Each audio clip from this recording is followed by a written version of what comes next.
concede that they were part of this hoax. Absolutely, they've cooperated, Tucker, from day one. I mean, their main focus was always to not be part of a fraud.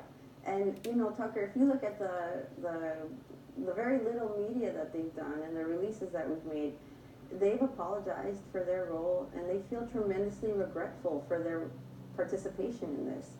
So were they employed we're waiting on that for. I'm sorry, go ahead. Oh, so I just want to understand, were they employed by Smollett? I read that one of them had worked for the show, had worked for his show, and they had worked for him in some capacity. Is that correct? That's correct. Remember that there was a friendship. They had met on set. They had known each other for, you know, not more than a year. So they really put their trust in someone who they thought was their friend, someone who had influence, someone who could, you know, make a game change for them in their career. So yes, that's what this is really about.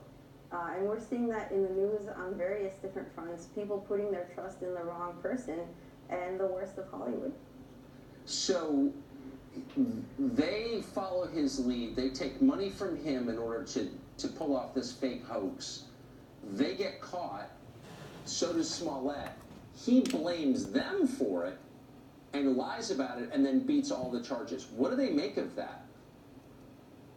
Here's the thing about the Osundario family, and I'm very proud to be able to say this. They are amazing people.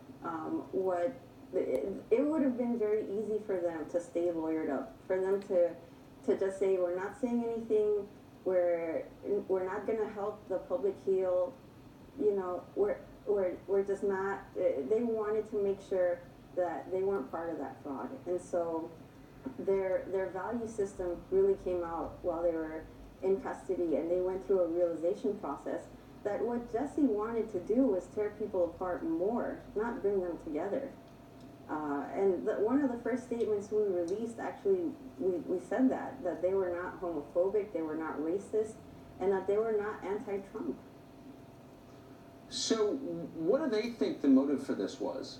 There have been a bunch of explanations, but why do they think Smollett did this? You know, I hate to not answer a question on your show, Tucker, but truthfully, the motives and their intentions, their feelings, things that go to those things, I think will be better said from them. And when the time is right, they will come out and say their story. It's just not the right time. Of course, they're welcome here anytime. It goes without saying. Finally, do they face any legal jeopardy at all? Are they done with this process? They're done. And there's been a lot of questions about, well, now are they going to get investigated? Are they looking at co-conspiracy charges? You can't be a co-conspirator to something that is not illegal. So, Tucker, for example, if I ask you to, you know, go out to the street and put a noose around my neck, which I would never ask you to do that, but if I had, that's not illegal.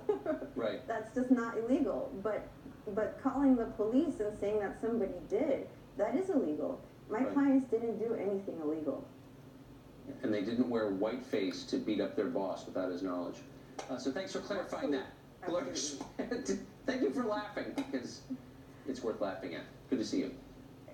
Thank you, Tucker.